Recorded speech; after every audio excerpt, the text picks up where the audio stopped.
Hello, I'm Ross Stagnitti with Canal Town Commentary, a series of Canastota stories to be archived in the Education Center on Canal Street and the Public Library on West Center Street. Today is August 29th, 2022. Videotaping again is Ellen Dunbar, a Canal Town volunteer. I'm at the Greystone Castle, a magnificent event venue on North Main Street in Canastota, where modern meets medieval. Constructed in 1909 to 1910, the structure was a Methodist church for more than a half century. When the Methodists left the building, several community groups moved in and out. In 1993, an extensive renovation was started by new owners, Marty Bargabos, the king of construction, and his wife Annette, the queen of events. They will be our tour guides today. This appears to be a cornerstone for this stone structure, but it's a bit misleading because the dates 1833 to 1909 mark the years of a wooden structure that once stood on this site. That wooden structure was destroyed by fire. This current stone structure was built in 1909 to 1910. The name of the structure was changed to the Greystone Castle in the early 1990s. They're laying the cornerstone of the building. This was Was that 1909 or 10? This is 1909. Yeah, it's a building. This was. They just said it was a day in July, and they said that's why they had the umbrellas and stuff. It was probably to protect them from the sun while they were on the deck. But they're right about where we're standing now. And then you can see where they were framing up the windows and stuff in the background.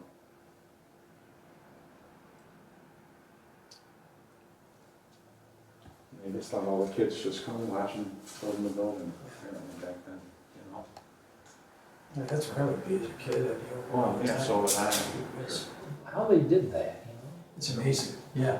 But not just that, it was getting everything here too. Yeah. Yeah. So the whole process of moving all the steel, all the stone, wood, everything onto site, putting digging this down, getting rid of the old church, and get rid of that. They had to dig the whole site down, put the footer system in, and then do all this in less than in a little over a year. My first recollection of this building occurred about 70 years ago when I would wait for the school bus to take me to kindergarten. And I was told by probably some older students that dragons actually existed down in this well that we can see partially hidden by the shrubbery at the present time. So I've got a little history going back with this building, but I later learned that there were no dragons. We're inside Greystone Castle with Marty and Annette Bargabos. Marty, you were born and raised in the Canastota area, I believe. Yep, just up the street in the old Lenox Memorial Hospital, an old Victorian that they took down shortly after I was born. Now where the dentist office is there on the corner of Center Street and North Main Street. You have a connection to this building, correct? Yeah. My parents were members of this church in the early 60s. When I was born, I was baptized here. They closed it in about 1967, merged with the other Methodist church in Canastota. We moved over there. We're going to cover a lot of aspects of the renovation that was done in this building, but prior to 1993, give us a little overview of your career in construction. I've been building since I was a little kid. We grew up on a farm, and I would steal lumber from wherever I could get it from. I would take my father's tools and not put it back, of course, and I would build forts out in the woods. I camped. I never stayed in the house in the summertime. I always camped out in the woods or in the barn, and I just always loved building. I took drafting courses in high school, and then I went to Delhi Agricultural and Technical College and started out in architecture, switched over to building construction halfway through, decided I wanted to be part of the building and not not just a designer. And I'm able to do both, and that's what I enjoy doing. Annette, you faked me out for a number of years. I always assumed you were a Canastota native yourself, but your husband tells me you came from up in Oswego County, where I spent about 36 years. Could you give us a little background on your family? Okay. Well, I'm from Fulton, New York. I was brought up in a family-owned business grocery store, so my father gave me quite the work ethic. I did everything there from when I was a little kid cleaning to when you could bag groceries and work the cash register and actually run the store, you know, with my cousins and stuff by myself. I went to Delhi College for vet tech, and that's where I met Marty. And we got together, and then he started redoing houses and things like that, and I started kind of working with him before our daughter and everything like that. He got it, and I helped put things in dumpsters, and I got to do the insulation and learned a lot just watching him while I was doing my other job. So you had some experience working with the public because of your family's business. Right, yeah. People-oriented, definitely. What was your maiden name? Manita. Oh, okay. All Italian. Yeah, that's why you faked me out all these years. Yeah, fitting right into the village of Canastota. Yeah. Tell us about your family, your daughter in particular. Oh, where do we start? She's wonderful. We have right now, 24-year-old daughter who is finishing up PhD at Northeastern University in Boston for biology. She was brought up in this business when we were doing reception things, so she can set a table, wait on people. She's very people-oriented like we are. She definitely followed her father's construction. She has her own tool belt. She has to fix things on her own in her apartment, so she definitely got our work ethic and let's do it on our own.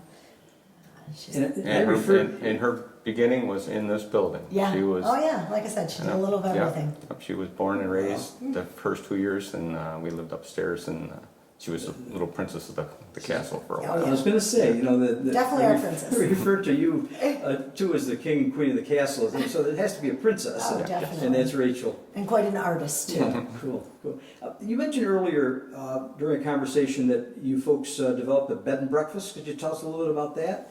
Yeah, there was we had a house on Oneida Lake, and an older lady approached me and asked me if I'd be interested in her Victorian home. She was about 85 at the time, and her name was Goldie Day. And I said, yeah, I'd be interested in renovating the house. And I gave her a price on it, and she hesitated on it for about 6 months, and then she called me and said, all right, I'll sell you the house. And so it was in really bad shape at the time, and she lived in just 2 rooms of the house. The rest of the house had been closed off.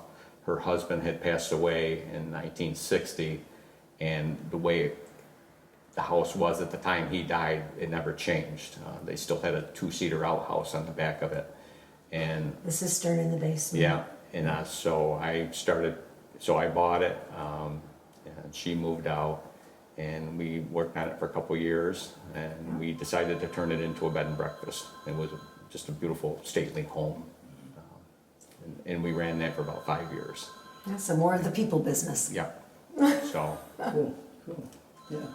Well, getting back to the Greystone and its history, actually there was a wooden structure that was built on this site in 1833. 1833, yes. And I think it's listed as Methodist Episcopal Church. And it was destroyed by fire. Yeah, and 1908, 1 o'clock in the morning, the alarms went off. It was fully engulfed in flames by the time the fire department was able to respond to it. It was a total loss. They witnessed the bell coming crashing down through the middle of the building. And the next morning, they actually sat on the steps, still smoldering, the building is still smoldering, and planned out the building of this church.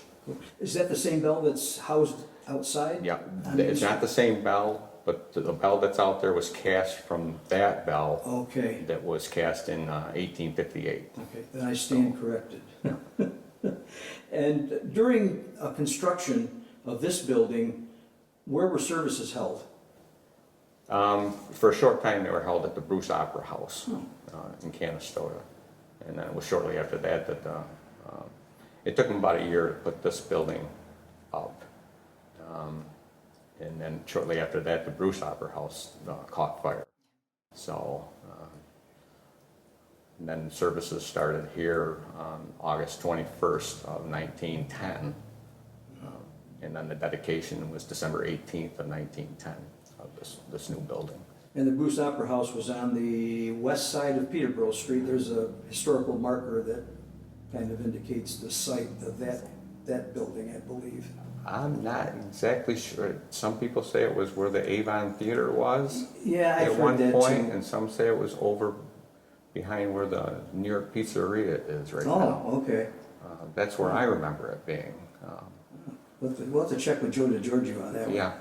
You would know. There was a clipping I found in the Bee Journal, and it was a photo that was taken in 1974, and it said Madison County had a children's education center here at one time. Yeah, that was the ARC. Okay. Yeah, that was a. And there were other uses of this building. What other activities took place here before you folks purchased the property? Before we had it, after they closed it as a church, Canal Town Corporation was going to take it over as the main museum for the village Canastota. And they sold off the pipe organ, and they removed all the pews and the chairs. Anything connected with the church was dissolved at that time. Yeah. And then when it was time to move, for Canal Town to move in, they changed their mind because it was just too much maintenance, just too big of a building for them to maintain and pay the overhead on. So a little while went by, and ARC approached about using it as Is that before this community center? before the community center. Yeah. So in about 1971, 1972, ARC came into the building for about 3 years. And that's when the steeple and the bell came down. It was cheaper to remove it than to maintain it. So, and then after ARC moved in 1975, a group from the community decided they were going to turn it into a community center, and they worked on it for approximately 5 or 6 years. And they had it back together where it was usable. You know, they had different theater groups in here and plays and stuff like that. But then the years following, it just got away from them. The roof started to cave in, and it was just raining harder inside than outside, and it was just too hard to maintain.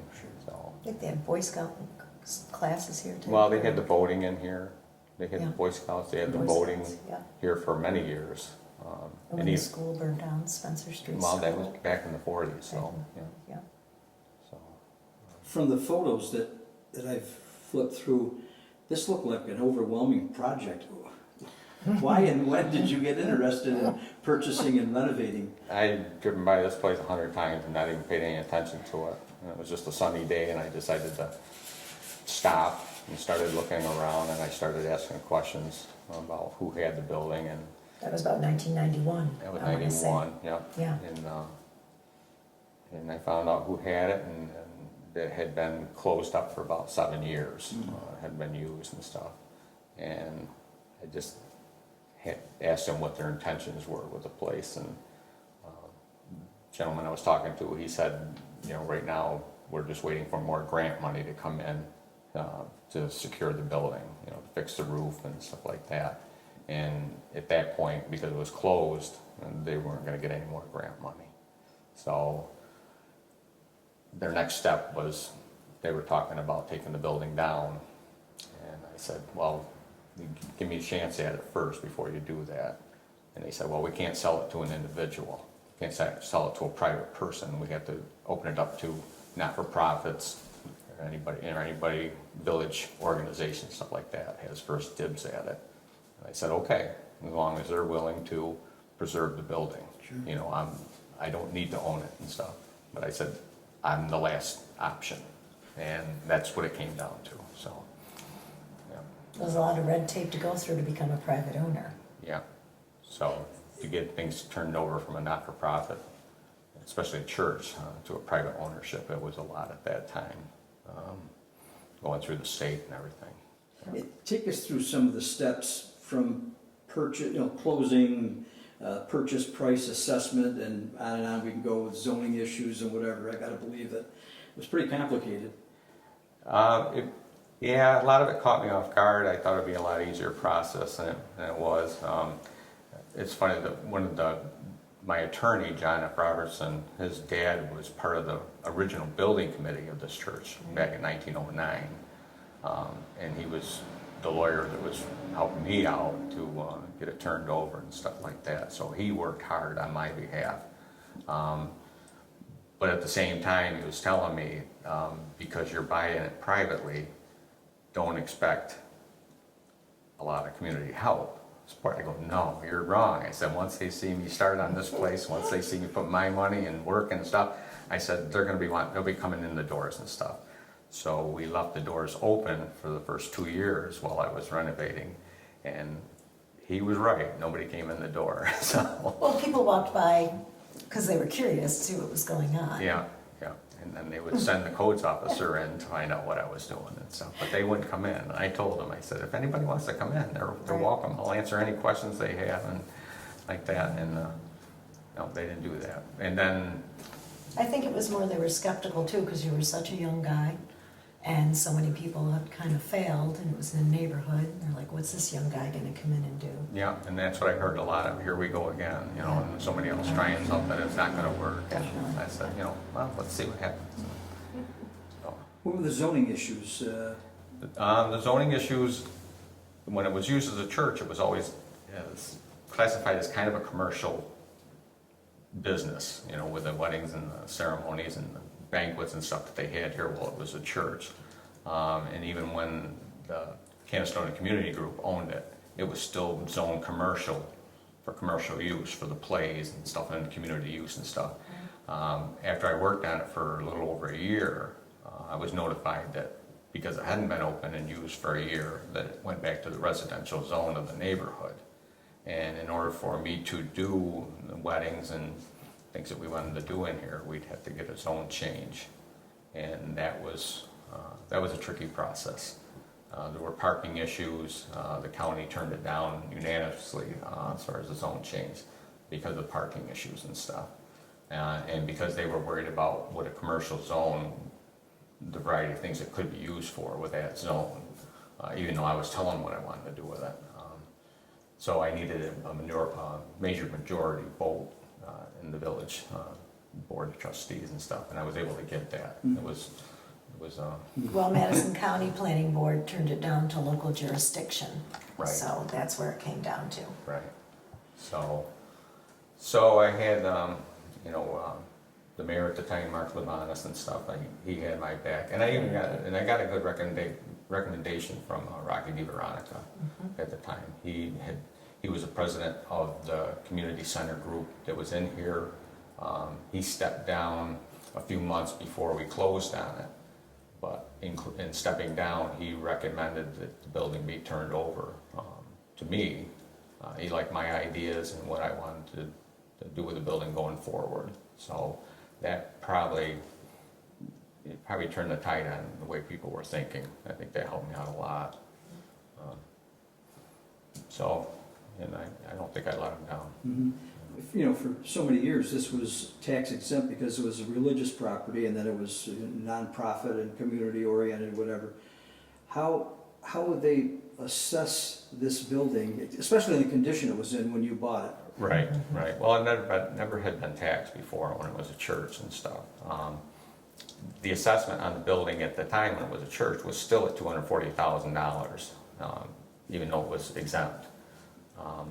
So when I bought it, I only paid $20,000 for it. I was looking for that to be the starting point as far as an assessed value, and that was the market value as far as I was concerned. And they disagreed. The grievance board said that the stained glass windows alone were worth what it was assessed for at $158,000. And I said no, they shouldn't be included in the value of that building. And they said it should be what somebody's willing to pay for it. And I was the only one willing to pay the $20,000. But that didn't change, so they started me out at $158,000. After a couple of years of fighting that, I was notified that if I didn't pay those taxes, that they were going to sell it at tax auction after all the work we had done on it.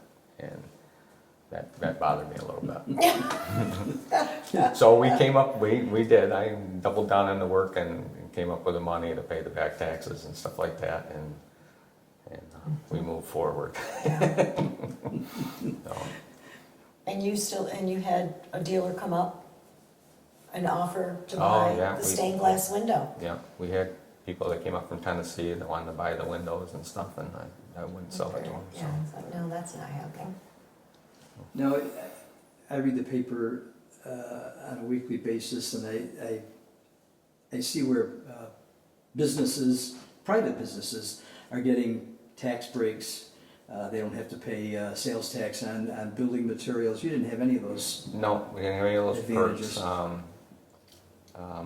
We didn't apply. We didn't qualify for grant money because we bought it privately. If we were not for profit, we would have qualified, I think, for a lot of the grants. But a lot of the grants were for low income housing. There was a $400,000 grant available if we wanted to turn the whole building into low income housing. And I explained that that's not what the building's for.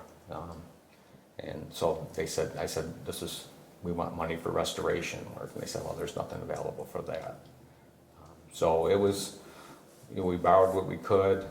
We cashed in just about everything we had. We sold the bed and breakfast, built a bunch of houses, additions and stuff like that to raise money to keep putting into the building and stuff like that to get it to this point. When we were finally able to start doing business in here with the weddings and stuff like that, that started helping to take care of some of the overhead costs and stuff. The first ones were rough. We didn't have the second floor done.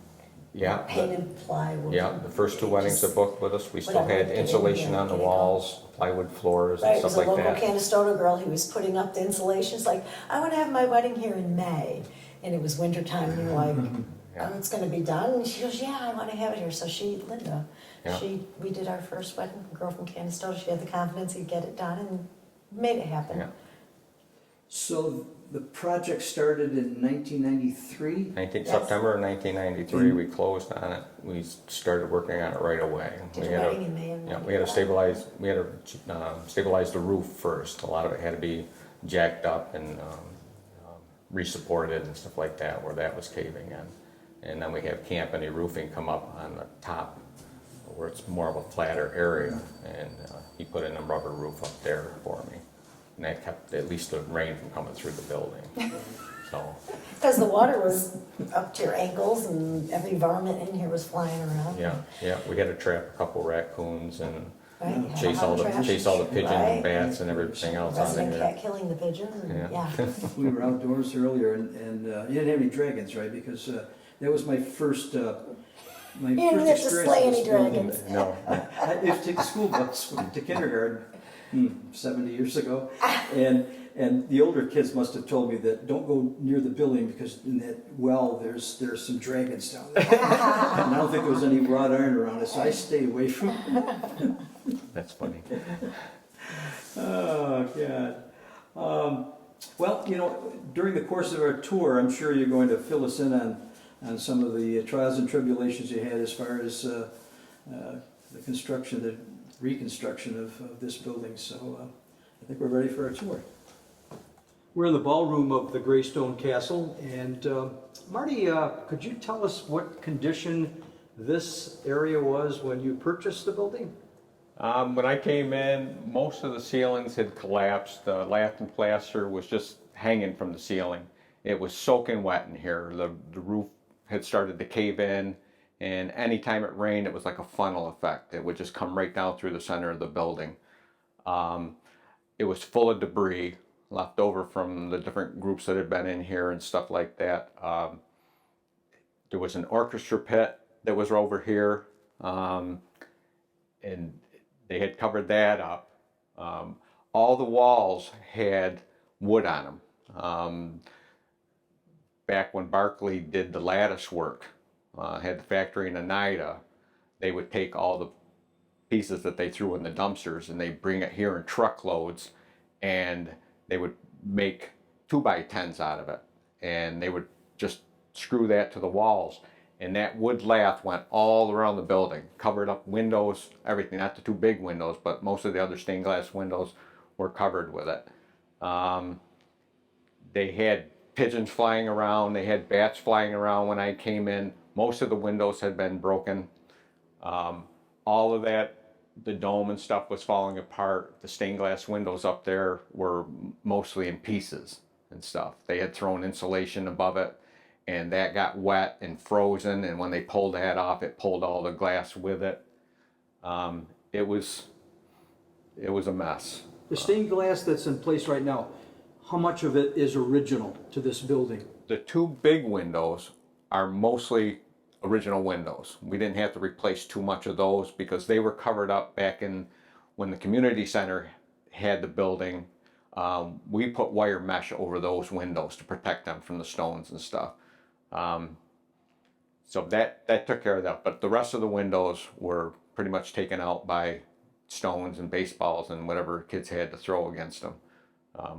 When a building's closed down for any length of time, they just think they have free range, I guess, to destroy it. But I knew when I came in that I was going to have to start fresh. That everything had to be gutted, taken right to the stones, and had to be started over. The wiring, everything had to be replaced. The heating system was gone at that point.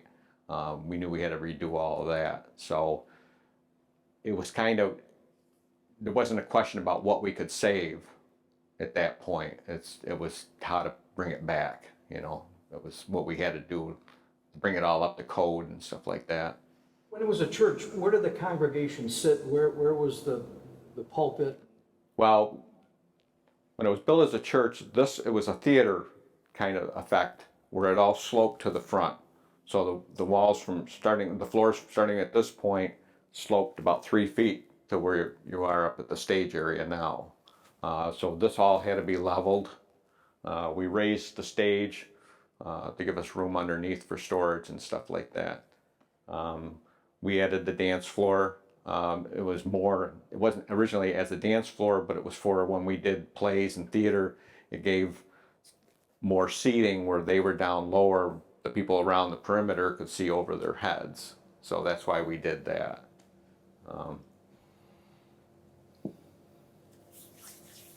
My first experience in this area was because of the Boxing Hall of Fame. For a number of years you had the cocktail party here, and you also had the farewell party on Sunday, and I can remember seeing some of the boxers up on the stage singing, John Stracey in particular, who was a welterweight champion, and that was pretty cool. No, those were great events that we had here. A lot of famous boxers and stuff like that. Fortunately, most of them have passed away since we started with a Hall of Fame. I miss the old timers. They were the ones I remember and stuff. And to have Hagler and Hearns and Roberto Duran up on the stage at the same time, these three gentlemen that used to really knock the heck out of each other, and all sitting there laughing and enjoying themselves together. It was a sight to see. We've had Joe Frazier in here. We had Sugar Ray Leonard in here. And especially Carmen Basilio, who came back every year, and Billy Backus. I'm not gonna forget him. I attended several weddings here. I can't recall the last one, but one of my baseball players from up north in Sandy Creek had his wedding reception here, and he and his family just raved about the facility and the catering, and it was just a terrific experience for them. Yeah, it was a great setup for weddings. We could do the ceremonies downstairs. They would go upstairs for the cocktail hour, and then settle down here for the receptions and stuff. It was a nice flow. COVID. Tell us about the effects of COVID on this business and in this building. Well, they actually, like all businesses, shut us down and said we couldn't do business for a while. which was very difficult because we had a lot of brides booked. And of course, they called in a panic, and we weren't sure what to do either. So we just moved a lot of them, and they got to the point where they let us do weddings where you could have 50 people or less. So we limited the weddings to 50 people or less. They weren't allowing dancing with the COVID, which was very difficult. Some people said they weren't going to do it like that. We let them go to the next year. Everybody was pretty good about it. But of course, when you're cutting the numbers down, you're not making as much money. So that definitely hurt financially, being shut down and then with the lesser numbers. Because of the lesser numbers, because they had to spread you out, you couldn't be near each other. So for that year, it was 50 people or less for weddings. Everything went into the next year, which of course stopped you from booking new weddings because you had to take care of the ones from last year. So it was a good 2 years or more where you were still limiting what you could do as a business because of COVID-19. The pandemic was very difficult for a lot of businesses. We're lucky. We were able to work through it. But even in 2021, we were still finishing up with a few more COVID-related events, just because they had moved and needed to come back home, or they had actually, so much had changed for them, families passing away and things, they had to change so much. So even in 2021, it was still the end of finishing all the weddings due to COVID-19 and try to get back to normal. Boxing Hall of Fame didn't have an induction Right. in 2020 and in 2021, but this year they had a trilogy. Now, how about 2022 for the Greystone? What have you been able to do this year? Well, we retired from the reception business after 26 years of that wonderful event for us. Still doing wedding ceremonies, and now we're doing more things for the public. Craft shows, kids spooktacular up in the dungeon, bringing back the psychic fair, which ran here for 22 years straight. And after a 3-year hiatus, that's coming back next year, which so many people are excited about. Outdoor summer festival. So it's more, not so limited to just people that are invited to events, but now you can come and see it and take tours and enjoy so many more activities for the public. Wonderful. Marty, you kept mentioning a hole in the ceiling in this area here. Give us the background. Yeah, when I first came in, after we closed on it, they had opened the ceiling up, and they had cut this area of the ceiling out, and then the ceiling above that. The theater group that was in here, they were going to make their stage back here. So they were going to have all their fly bars and stuff go from here all the way up into the attic and stuff. They built an orchestra pit here that was probably 6 feet by 30 feet long, and it dropped down about 4 or 5 feet, going down into the basement area. So all the seating for the theater was going to be out this way, and then the orchestra pit like this. So the first thing we had to do is we had to reconstruct the floors, when I did that, I dropped the ceilings, I recessed them so that I'd be able to do the culvert ceilings in the future. So we just did these a few years ago. This was laid out here, these walls here, because we needed a kitchen area for the events and stuff like that. So we added these walls and the archway and stuff, and the kitchen's in behind this wall. This whole floor area was sagged down probably about 6-7 inches. They had taken beams off from underneath the floor to open up the basement area, and when they did that, all these floor areas were sagged, and whenever it rained, this was just a pond of water in here. So we had to bring all this back up level. We weren't able to save the original hardwood floors. They had just been underwater for too long, so all these floors were replaced with new oak. I was in St. Patrick's Church in Oneida recently. It's still in use, and you can feel the floors give.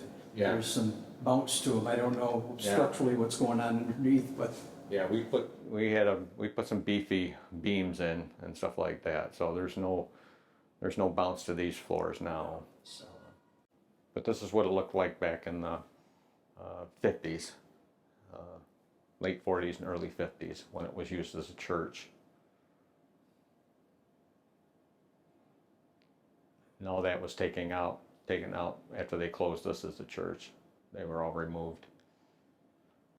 Yeah, the woodwork was added. We wasn't part of the original design, but I thought it would make it'd be a nice touch. What's a guesstimate of the number of man hours just to do the ceiling woodwork here? It took about 3 months to do the 3 culvered ceilings. Yeah. But we tried to make it look like it was part of an original historical building as much as we could. The fireplace, same with that. It's the original fireplace when it was a church.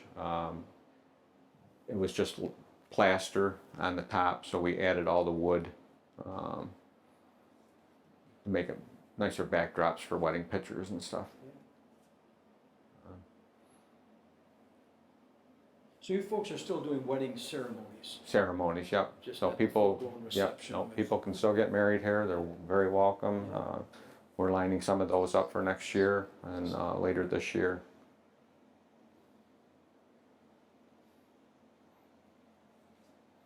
But these right here, these were all nice oak bifold doors originally and stuff, and they were just couldn't be saved. A lot of them were stored down in the basement, and that basement was underwater at the time, and they're just floating in the water. And But your replacements look great, you know, I mean, it doesn't look out of place. Yeah. Yeah, we didn't have a big budget to work with, yeah, so we just picked away at it as we went along.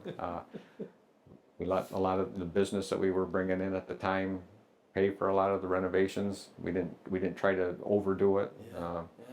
Yeah, I couldn't look at it all at one time. So when I was working in this room, I had this tarped off, so I didn't see out here when I was working on it. Yeah, so the ballroom was the last room, right? So when I was working on this area, I had it tarped off, so I didn't see the whole thing. It was overwhelming for a while, even though I could see it when I walked in. Yeah, he took me through and I said, you I got saw- to be I kidding. He goes, oh no, I pictured all the sconces, all the lights, because he's a Yeah. visionary. Sure. And I'm Yeah. like, holy. I saw it looking like this when I first walked in.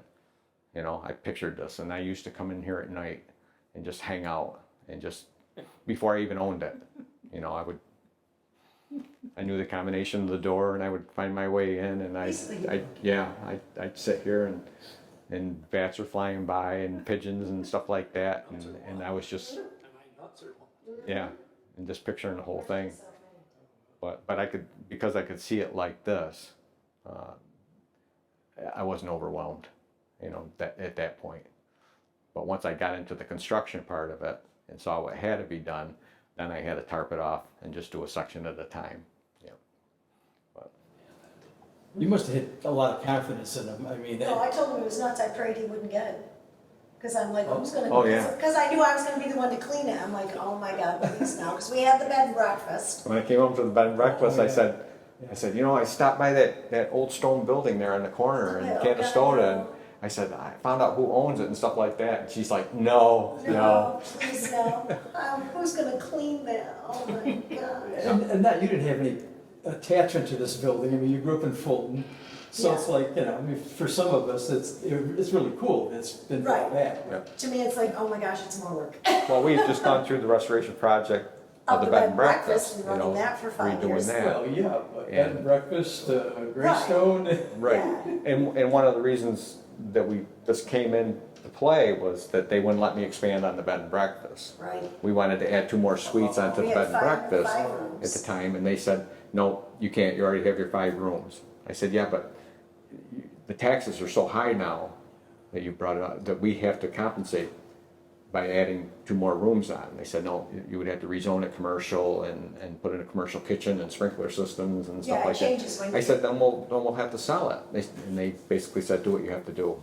That's it, when you're over 5 bedrooms, you get into a whole different bunch of laws and kitchen inspections and sprinkler systems, and it changes everything from an intimate bed and breakfast to start being an inn.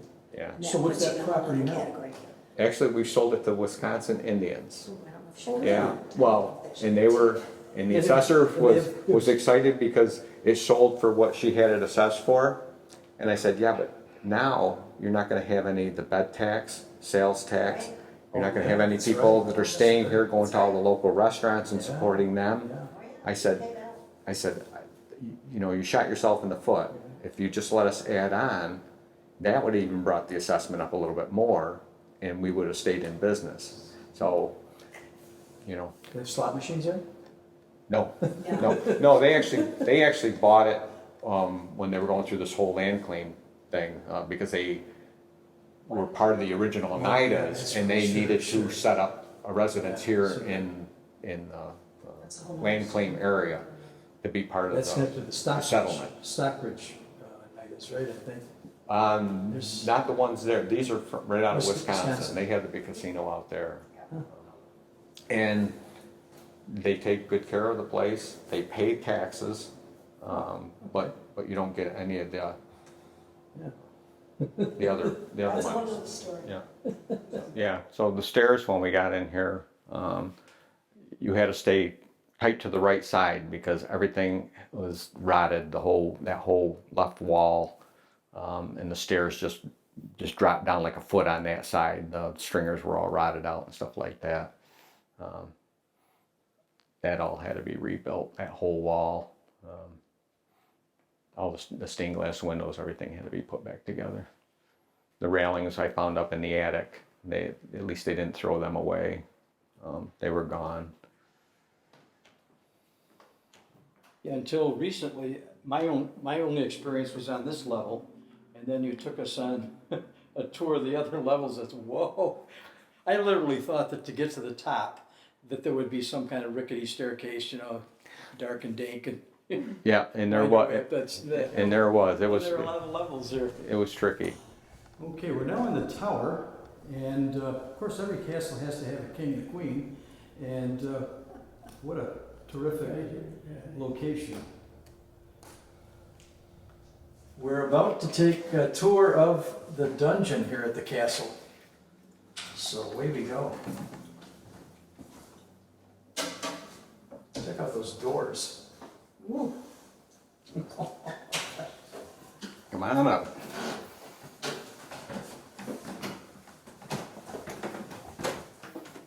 Give us a little description of how you created this.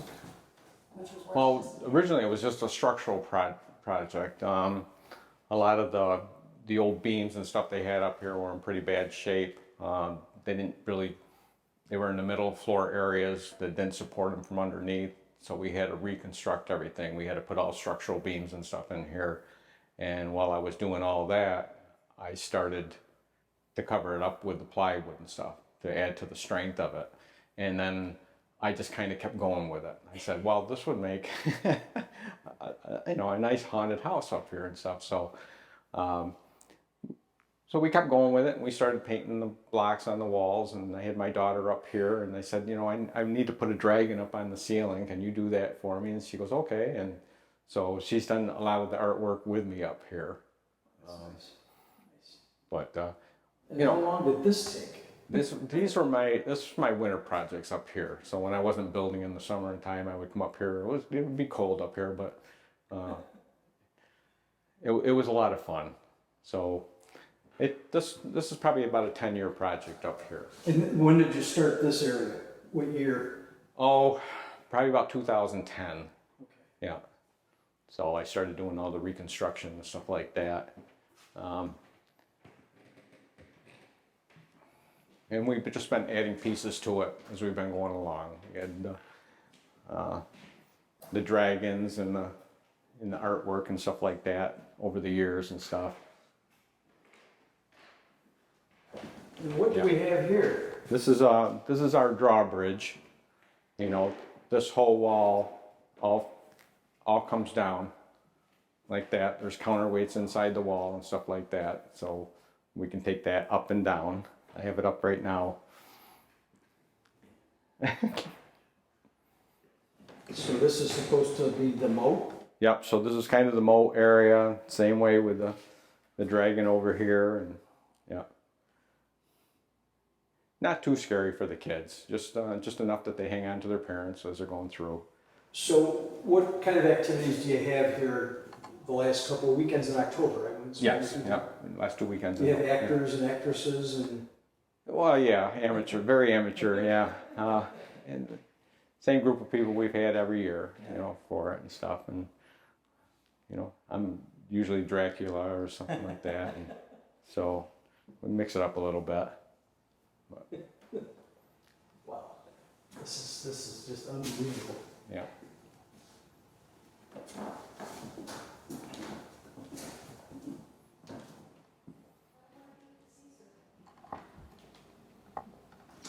That's the one that stayed last room.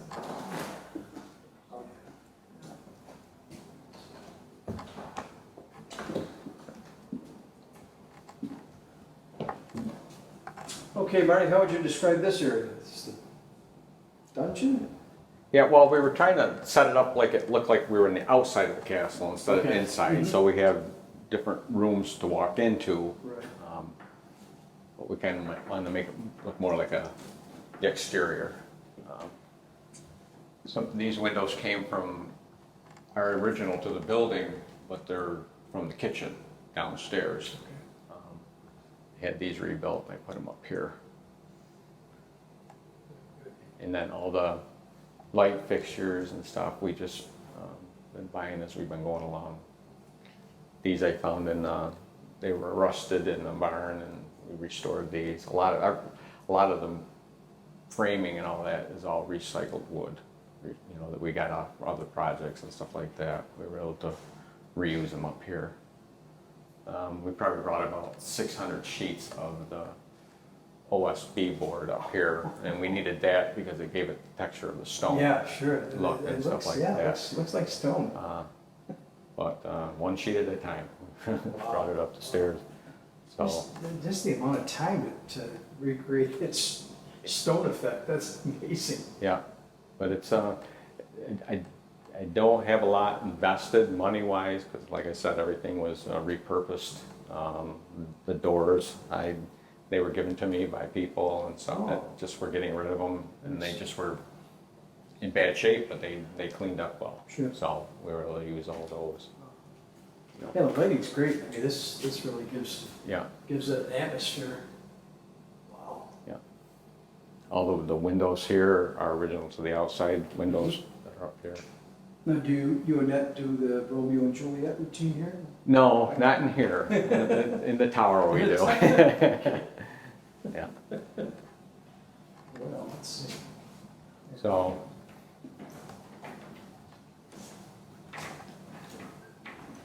And then we kind of set this up as Dracula's library and stuff for the haunted house.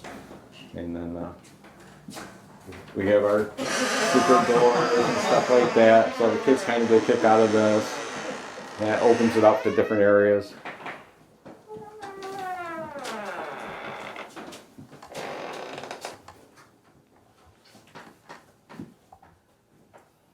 And we don't put WD-40 on the hinges, right? No, I want the squeak. Oh, this is cool.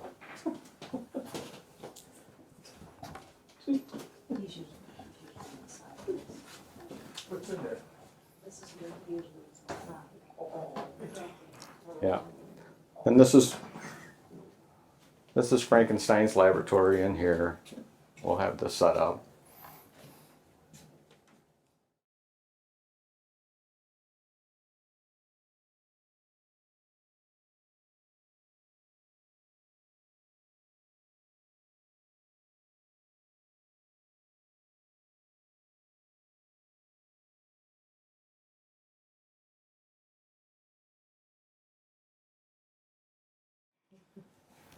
Yeah, the beams, original? No. The main 45-degree angle Yep. supports are all original. All the steel I-beams and trusses they're all original. The flooring, all the floor joists and stuff are all original. But we've added a lot to it. It's all structural. And Everything that's is. that's original up there, the Yep. weathered wood? Yep, the weathered wood. And if you look at this wood up here, Oh, yeah, fire. you can see where the Yeah. where the fire from 1920 was. Yeah, Right over here, wow. yeah. The whole attic area was a fireball when they came in. So all the wood, all the beams, Wow. they went up through this area. Yeah, because if you go down the 2 stories or 3 stories, that's where the furnace room is. That's right, chart over here. Yeah. Far right-hand side. Flying wall. Yeah, yeah. So it's like I said, it's 22 feet high, 32 feet wide, weighs about 2 ton. So each one of the counterweights, yeah, weigh about a ton apiece. Yeah. And I don't know how often. I don't know if they brought it up and down every Sunday, or just on special occasions. Now, how about, do you bring this up and down anytime? I haven't had it down in a while, but I bring it down when I clean it and then when I'm repaint it and stuff like that. I actually thought about bringing it down as a movie screen at one point, having shown some movies in here. But I like to put it up on like an automatic winch system where I can just push a button and have it go up and down by itself. Yeah, it's a little bit of work cranking it up and down. What's nice is you have the effect here without the cobwebs and the mold and, you know, this was a Yeah. real castle, I would imagine. Have a room to do it. Well, it did when I first came in with the it was infested with bats and pigeons and a lot of squirrels we had to chase out of here, and just sealing it up enough to keep all of them out was a challenge.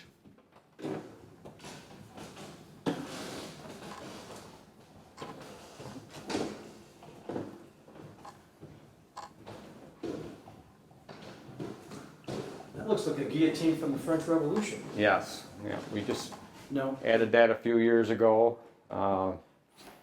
That's kind of our highlight of our spooktacular.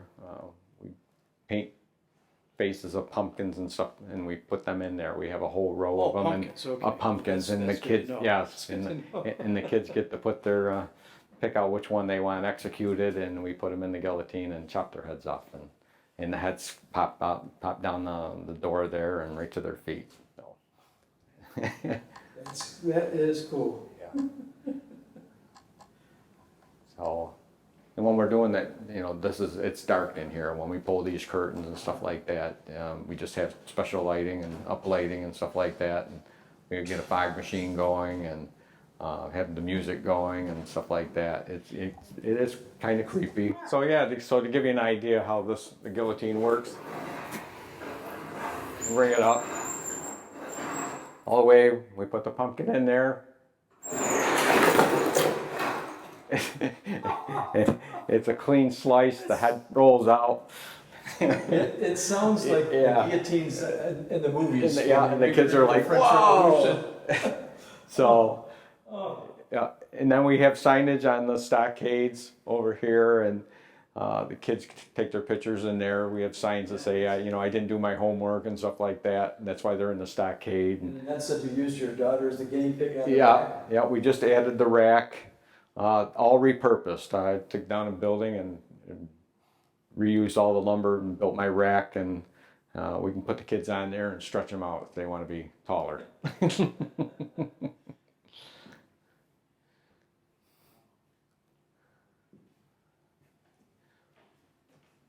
But everything was, everything was re-insulated, reframed, all the ceilings and stuff. So we can heat this up. We can cool it down a little bit if we want. What are your utility bills in this building? Not as bad as people think, because we usually just have it on for the events. Right. We can heat it up pretty quick and cool it down quick, and so yeah, they probably average about $1,000 a month. So, which really for a building this size, yeah, we're not storing anything here, so we don't have coolers going all the time and like a restaurant, but it's not, and it's well insulated. Like I said, we had our 38 here, 38 down here, so that works out well. And when the sun hits the stained glass windows, the heat doesn't even come on. You know, in the winter, you get a sunny day, and even if it's 30 degrees outside, it'll keep it about 60 inside. It'll just the radiant heat. It's almost like they designed the building around the angle of the sun at the time, different seasons. So that works out all right too. It's early solar energy. Yeah, That's what yeah. yeah. And this gives you an idea what the top of the dome, stained glass dome that's over the dance floor downstairs looks like, and how they built that back then. Originally, there was a skylight on the main roof that illuminated this, but they had so many problems with it leaking that they took that out in probably the 50s. So we just, to preserve it and stuff like that, that's why we wrapped it, insulated it like that, so we can kind of temperature control that area, so the lath and plaster and all that doesn't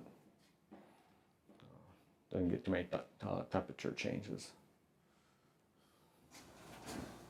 Marty, where did this model church come from? I got this at Long Branch Antique Fest that they had. It was in a box and it was just pieces, stuff like that. And they were just about giving it away, and I said, well, this will make a nice little winter project. It's nice, yeah. So- The interiors, Yeah, a lot so of intricate. I just set it up in my shop and re-glued everything they got back together, and Very nice. I don't know what church it was modeled after. Be nice if somebody made a model of this. See, that's what this is. This is just a big fort. Because I used to build forts when I was a little kid, Yeah, all over the that's place. true. I mean, just all in the trees. You know, I saw the movie Swiss Family Robinson. No, remember that movie? Yeah. Where he built the houses. You know, they were on the island, stranded and stuff, and he built the tree houses and stuff. And I did that. I went out and found a tree, and I built the 3 levels of house for it. Yeah. I used to build forts as a kid too, but I would never be able to do this. And that's and these are just, and when I laugh when I'm sitting here sometimes at night, Yeah. and I go, this is just a big fort. That's all it is. You know, it's just a bigger version of what I've always done. So a lot of hard work, but a lot of fun. Yeah. Yeah. I mean, the fun part is putting all this together. You know, envisioning it, what it's going to look like when it's done, and then getting it to that point. The obstacles, the political insurances, all the overhead, you know, money going out, Yeah. you know, that's just got to get by that stuff, Yeah. you know, to get to the finished product. So, you know, and where it all ends up, you don't know. You know, what happens when I'm not involved in it, I don't know. That's true. I can hope. 100 years from now, what will it Right. You can only hope that, you know, they take over. Somebody takes over Yeah, and preserves sure, it and stuff like sure. that. But Well, you're building a reputation here. You know, and if it's an event center that people are going to come back to year after year, I don't know. this was another COVID. I don't know. I guess you don't worry about. I guess when you're gone, Yeah, you that's right. can't worry about that. But it's all part of the game. You know, you enjoy it while you're here. You know, you enjoy the building, the putting it together, the creation, and then what happens after. I guess you can't worry about it. Okay, where do we go next? I guess we can go right back downstairs if you want. We got to go up on the roof. Oh, if you want, yeah. Absolutely. Okay. All right, we're headed up to the roof. Well, say that again. Huh? We're headed up to the roof. I want to show you my tower that I just built, and you get a 360 view of the foothills of Madison County, and Sullivan County, and Oneida County. We're now in Marty's cupola. This is a recent addition, right, Marty? Yes, yeah. It's something I've been wanting to do for about 15 years. And it was funny that I just took down a camp and I ended up with a lot of recycled wood, and I decided to finally put this together. And this is all repurposed wood that I did. The windows are actually from our walkout cooler doors that came from the old convenience store across the street from me. remember when it was Sales Convenience Store? That's where these are old cooler doors. Yeah, and they're tempered glass, are perfect. Yeah. This is where the steeple once stood.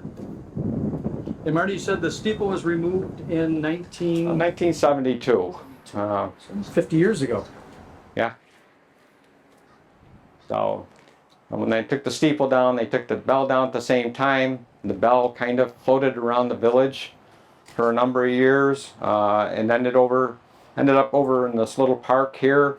And then I brought it over here to restore it, and we put it in the little house to so everybody can enjoy it again. Gone. We're still looking down at a church that's over on Center Street. Yeah, and that's the Methodist church that when they closed this church, the congregation moved over there. Oh. So they didn't move very far, but between both churches, the congregations were getting smaller. They decided to try to fill one church instead of keeping both of them at that time. And that was a lot easier to maintain than try to keep up with this one. We're looking south on Main Street, and you can see the Erie Canal to the left. And I don't know if you can see in the distance, but there are windmills in the town of Fenner up on the horizon. This is the highest elevation in the village of Canastota. We're actually looking down at a church that is located on Center Street. In fact, it was the home of the Methodists after they left this building. And now we're looking west on New Boston Street. And that's the park that's at the intersection of New Boston and Main Street. Founders Park, also a memorial to the deceased firefighters of Canastota.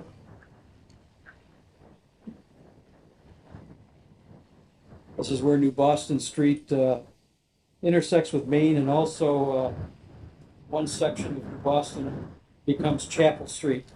Got in here, these stairs were gone. They had rotted out completely. This whole wall was gone. So these all had to be put back in. This area down here was basically underwater. So this is the basement where I once played basketball. Yes. Yeah. Wow. They used this as a gymnasium when the other school burned. Sure. In the Late 40s, early 50s. Yeah. So when I got in here, this was basically underwater. They had a lot of the wood lath that they were using for the upstairs walls. They had that stored down here. The old both doors were just floating in the water down here. Yeah, we had a couple raccoons we had to take out of here. They were down below where the minister's area was. Right. But you don't get any water coming in here from surface or whatever. No, there's all. It was all water because it was openings. Well, and there's underground drains too. Okay. There's, Oh, yeah. It actually drops down another couple feet in the boiler room. Oh. And there's drains in the floor there. Okay.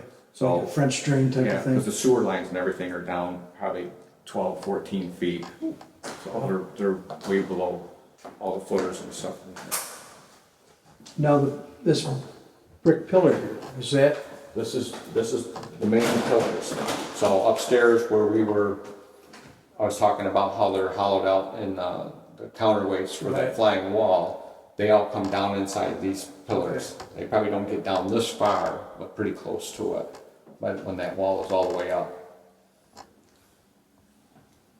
So these were originally, they were wrapped in plaster and stuff like that. We wanted to expose the brick.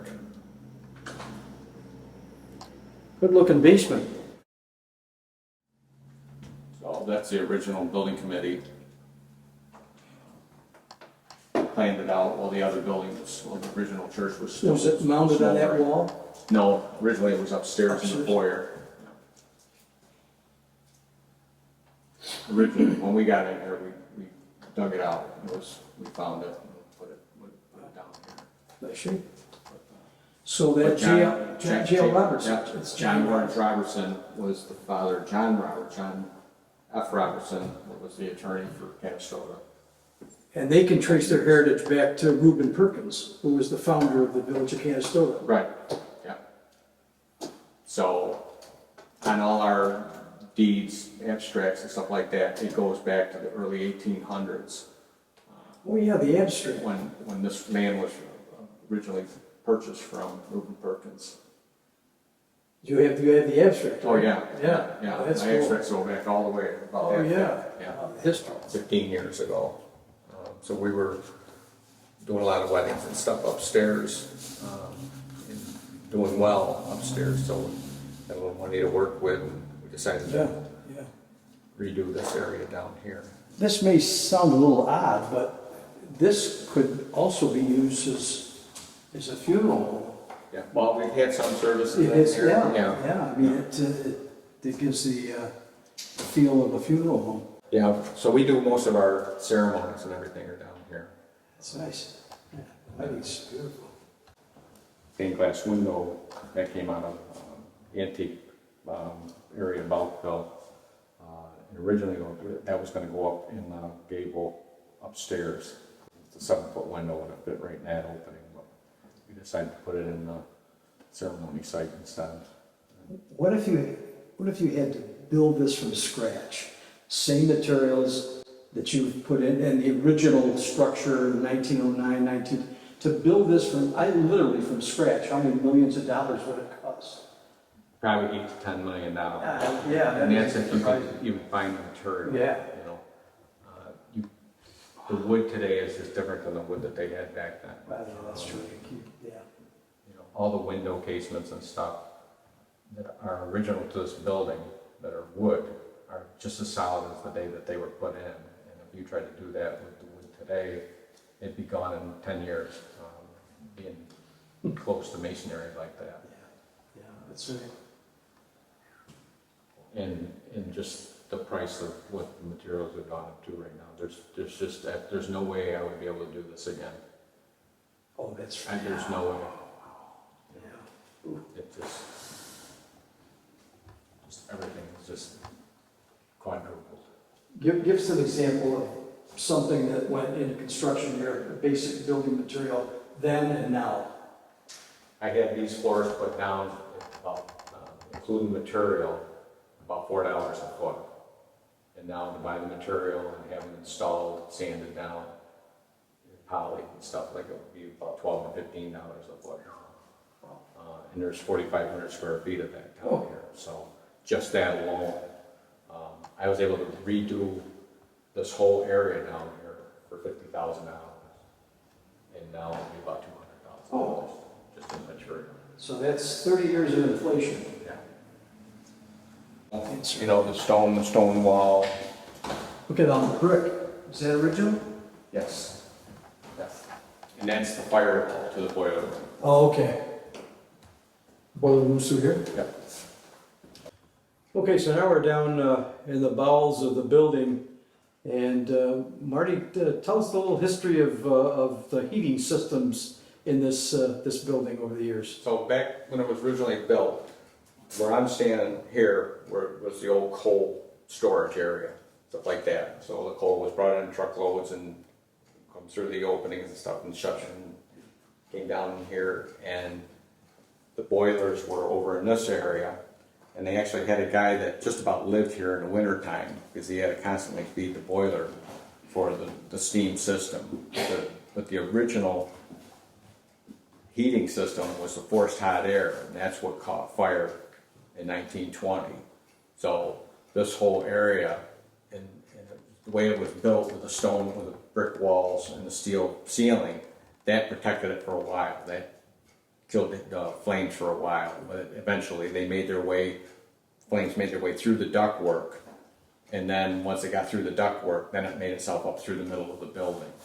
So this was built as a fire protection area for the boilers.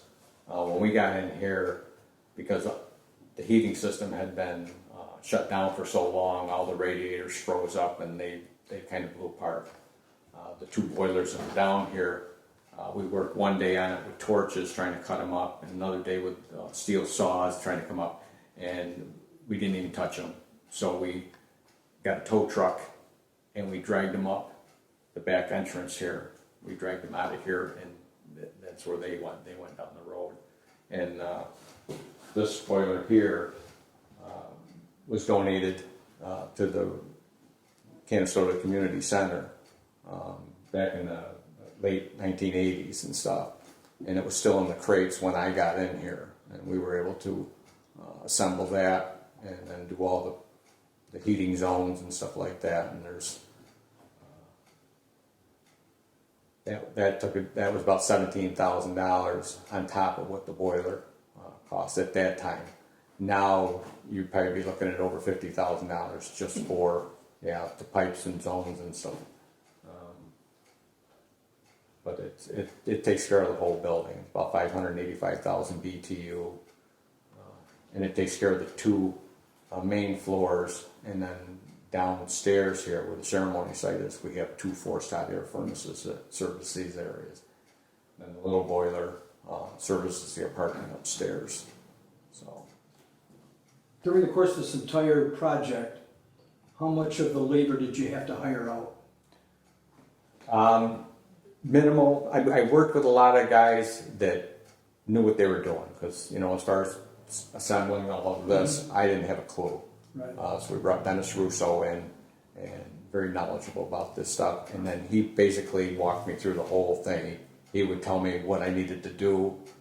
I would assemble it, and then he would fine tune it. I would run all the copper, and then he would come in and solder it all together, make sure it was going the way it had to go. Same thing with the electricians. They got me started on doing electrical wiring and stuff like that. And it was basically like a college education when I started working on this. Same thing with the plumbers. The plumbers that did all the venting and pipe work and drain work and stuff like that. They got me started. We laid it all out where everything had to go, and I was able to do a lot of that just to save money. So you were a clerk of the works, but you did most of the labor. I mean, sometimes a project like this, we'll hire a sub to do the entire plumbing. Right. Somebody to do the entire. And it just wasn't affordable. So the only way I would be able to do it was they had to show me how to do it, get me started, and then walk away, basically. And they were okay with that. I was able to work with a lot of good subcontractors on starting out, and then once I got the hang of it, once I knew what they were looking for, I was able to keep it going. But just the labor costs on a project like this would be it would be hard to raise that kind of money to put a building like this back together if you had to hire subcontractors for every bit of it. No, I appreciate it, Ross. This has been just unbelievable.